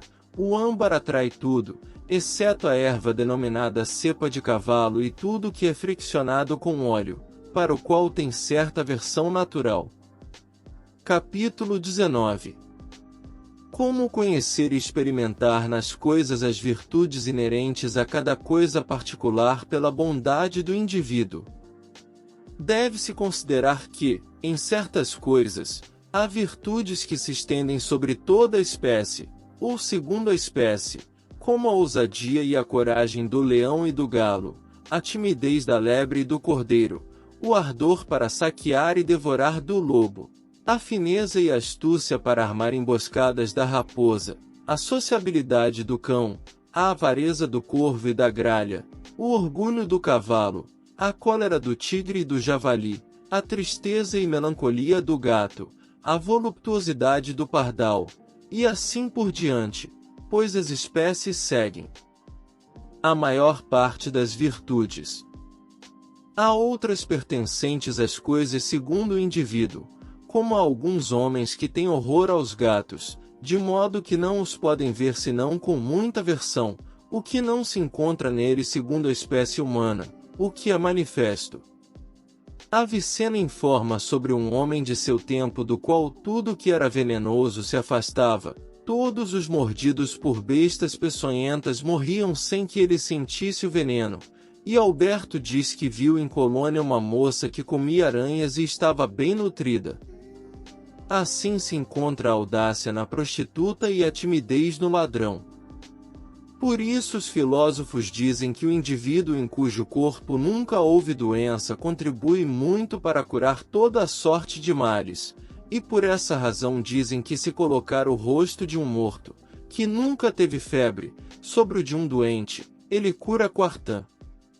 Os indivíduos também têm virtudes singulares, infundidas pelos corpos celestes, que a seguir exporemos. Capítulo 20. As virtudes naturais que se encontram em toda a substância de um indivíduo, e em algumas partes ou membros de outros. É preciso considerar que as virtudes das coisas se encontram em certos indivíduos no todo, ou em toda a substância, ou em todas as suas partes. Assim, o peixinho echenês, ou rêmora, que impede o deslocamento dos barcos, não realiza isso com uma única parte principal do seu corpo, mas com toda a sua substância. Da mesma forma, a hiena tem em toda a sua substância a virtude de que, se os cães se aproximam da sua sombra, emudecem. Assim, a celidonia cura o mal dos olhos, não com alguma de suas partes, mas com todas as que estão na sua individualidade, e não menos através da sua raiz do que através das suas folhas e semente, e assim com os demais semelhantes. Mas há virtudes que só existem em algumas partes das coisas, a saber, na língua apenas, ou nos olhos, ou em alguns outros membros ou partes. Assim, encontra-se nos olhos do basilisco e da catableia uma virtude muito violenta de fazer morrer os homens assim que veem esses animais. Uma virtude semelhante é encontrada nos olhos da hiena, pois assim que esta olha para qualquer animal, este não pode mover-se e fica totalmente atordoado. Uma virtude semelhante é encontrada nos olhos de alguns lobos, que tiram o uso da palavra daqueles que olham para eles, atordoando-os, como disse Virgílio. Meris perdeu a voz porque os lobos o viram primeiro. Na Tartária, na Ilíria e entre os tribalos havia mulheres que faziam morrer aqueles que as olhavam quando estavam enfurecidas. Também ocorreu isso entre os teuquinos, povos de Rhodes, que os arruinavam apenas com seus olhares, por isso Júpiter os submergiu. Os feiticeiros usam em seus colírios olhos de animais para gerar paixões semelhantes e criar suas fascinações. Da mesma forma, as formigas fogem diante do coração de uma bubila, mas não diante da cabeça, das patas ou dos olhos. Assim dizem que a bile de uma espécie de aranha venenosa, diluída em água, atrai as doninhas, mas não a cauda nem a cabeça. E o fígado de cabra, coberto de terra e areia, atrai os sapos, mas afasta as borboletas e traças, e os cães fogem daqueles que carregam um coração de cão, e os zorros não tocam nos pintinhos que comeram fígado de zorro. Assim, muitas coisas têm diferentes virtudes que se expandem de maneira distinta em diferentes partes, infundidas do alto de acordo com a diferença dos sujeitos que as recebem, como no corpo humano, onde os ossos recebem apenas a vida, os olhos a visão e os ouvidos a audição. No corpo humano, há um osso muito pequeno, que os hebreus chamam de luz, do tamanho de uma ervilha, que não pode ser quebrado nem consumido pelo fogo, e se ele permanece inteiro, como se diz, dele nosso corpo animado ressuscitará na ressurreição dos mortos, como uma planta da sua semente. E essas virtudes só são conhecidas através da experiência. Capítulo 21. As virtudes que as coisas têm durante sua vida, e as que lhes restam após a morte. Também é necessário saber que nas coisas há algumas propriedades que duram apenas durante sua vida, e outras que persistem após sua morte, como o pequeno peixe chinês, ou rêmora, que impede o deslocamento dos barcos. Assim como o Riachuelo e o Catablepe matam com seu olhar enquanto vivos, e perdem seu poder ao morrer, assim dizem que se colocar um pato vivo sobre o ventre, este cura a circulação do ventre. E o pato morre. Arquitas também diz que se pegar o coração de um animal, recém-retirado do corpo, quente e palpitante, e o aplicar em um homem com quartã, ele será curado. Da mesma forma, a aplicação do coração de uma bubila ou de uma andorinha, de uma comadreja ou de um toupeira, vivos e palpitantes, contribuem para fortalecer a memória, a imaginação e o entendimento, e revelam o segredo da adivinhação. O preceito geral disso tudo é que todas as coisas retiradas dos animais, sejam pedras, membros, excrementos, pelos, unhas e outras, na medida do possível, devem ser feitas quando estão vivas. Por isso se estabelece que quem quiser tirar a língua de um sapo, deve liberá-lo imediatamente na água, e se arrancar um dente ou um olho de um lobo, não é necessário matá-lo, agindo da mesma forma com os outros semelhantes. Demócrito nos ensina esse segredo: se retirar a língua de um sapo marinho, estando vivo, sem tocar em outra parte do seu corpo, e devolvê-lo ao mar, Essa língua deve ser colocada sobre o lugar onde o coração de uma mulher dormindo palpita, e ela responderá a verdade a tudo que for perguntado. Da mesma forma, afirma-se que aplicar os olhos de um sapo ao sol, sobre o corpo de um doente, curará a febre intermitente, e se esses olhos forem aplicados, com carne de rouxinol sobre a pele de um cervo, despertam e impedem o sono. Paralelamente, afirma-se que a espinha do peixe pastinaca, amarrada ao umbigo, extraída viva e devolvida ao mar, facilita os partos. Também se afirma que o olho direito de uma serpente, aplicado sobre um fluxo abundante, deixando a serpente viva, o cura, e o olho extraído de um peixe ou serpente marinha, chamada mire, aplicado na testa de um doente, cura a oftalmia que passa para o peixe, mas o doente não recupera a mesma visão que antes se não deixar o peixe vivo. Além disso, todos os dentes de serpente, retirados quando esta está viva e colocados sobre o doente, curam a febre quartã, e se todos os dentes de uma toupeira viva forem removidos, todas as doenças dentárias são curadas. Os cães não latem mais se uma cauda de comadreja for colocada neles, deixando a comadreja viva.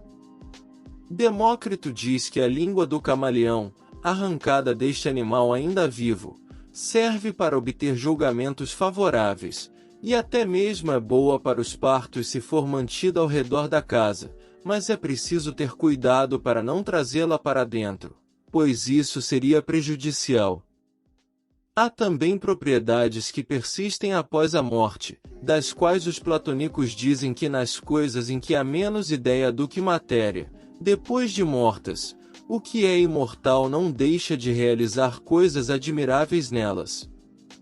Assim, nas ervas e plantas, depois de arrancadas e secas, persiste seu vigor, e sua virtude, infundida nelas anteriormente, produz seus efeitos. Daí surge que a águia, acima de todas as outras aves, as supera em vida, e quando morre, suas penas e asas destroem e devoram todas as penas e asas das outras aves. Da mesma forma, a pele do leão consome todas as outras peles, e a da hiena destrói a do leopardo, a pele do lobo destrói e devora a pele do cordeiro. Existem coisas que não apenas realizam esses efeitos sobre os corpos, mas também na harmonia do som. Um tambor de pele de lobo anula o som de outro feito com pele de cordeiro. Da mesma forma, um tambor de pele de ouriço do mar afugenta todos os animais rastejantes até onde o som alcança, e as cordas dos instrumentos feitas de tripas de lobo, se misturadas com outras de tripas de ovelha no alaúde ou na guitarra, é impossível obter qualquer harmonia. Capítulo 22. Como as coisas inferiores se submetem às superiores e celestes, e como o corpo humano, as ocupações dos homens e seus costumes provêm da distribuição das estrelas e dos signos. As coisas inferiores estão constantemente submetidas às superiores, e como diz Proclo, encontram-se de certa maneira umas com as outras, ou seja, as de cima nas de baixo e as de baixo nas de cima. Assim, as coisas terrestres encontram-se no céu, mas como em sua causa e de maneira celeste, e as que estão no céu estão sobre a terra, mas de maneira terrestre, ou seja, de acordo com seus efeitos. Por isso dizemos que aqui estão os seres solares e lunares, nos quais o Sol e a Lua causam algo de sua virtude. Assim, as coisas recebem muitas operações e propriedades semelhantes às operações das estrelas e às suas figuras, às quais estão submetidas. Sabemos que tudo o que é solar cria respectivamente efeitos sobre o coração e a cabeça, porque a sede ou casa do Sol é o leão, e Áries, sua exaltação. Assim, os signos de Marte contribuem para a cabeça e os testículos, devido ao carneiro e ao escorpião. Por isso, quando o corpo treme e a cabeça fica confusa para aqueles que abusaram do vinho, É preciso molhar os testículos em água fresca ou fria e lavá-los com vinagre. É um remédio rápido. Mas é necessário saber como o corpo humano está distribuído nos planetas e nos signos. Segundo a tradição dos árabes, o Sol preside o cérebro e o coração, as coxas, a medula, o olho direito e o espírito de vida. Mercúrio preside a língua, a boca e os demais instrumentos ou órgãos dos sentidos tanto exteriores como interiores, as mãos, as pernas, os nervos, a virtude imaginativa. Saturno preside o baço, o fígado, o estômago, a vesícula, o útero e o ouvido direito, e tem virtude receptiva. Júpiter preside o fígado e a parte mais carnuda do estômago, o ventre e o umbigo. Por isso a antiguidade representa um umbigo no templo de Júpiter Amon. A Júpiter também são atribuídas as costelas, o peito, os intestinos, o sangue, os braços, a mão direita e a virtude natural, mas Marte preside o sangue, as veias, os rins, a bilis, as fossas nasais, o dorso, a emissão do esperma e a virtude irascível, ou as paixões. Vênus preside os rins, os testículos, o pênis, o útero, a virtude seminal, a concupiscência, a carne, a gordura, o baixo ventre, o umbigo, e tudo que serve para o agir de Vênus, como o sacro, a coluna vertebral e a parte inferior do dorso, e além disso, a cabeça e a boca com que se dá o beijo amoroso. E embora a Lua seja atribuída a todo o corpo e todos os membros, devido à variedade dos signos, no entanto, são atribuídos a ela especialmente o cérebro, os pulmões, a medula espinhal, o estômago, as menstruações, todos os excrementos, o olho esquerdo e a força do crescimento.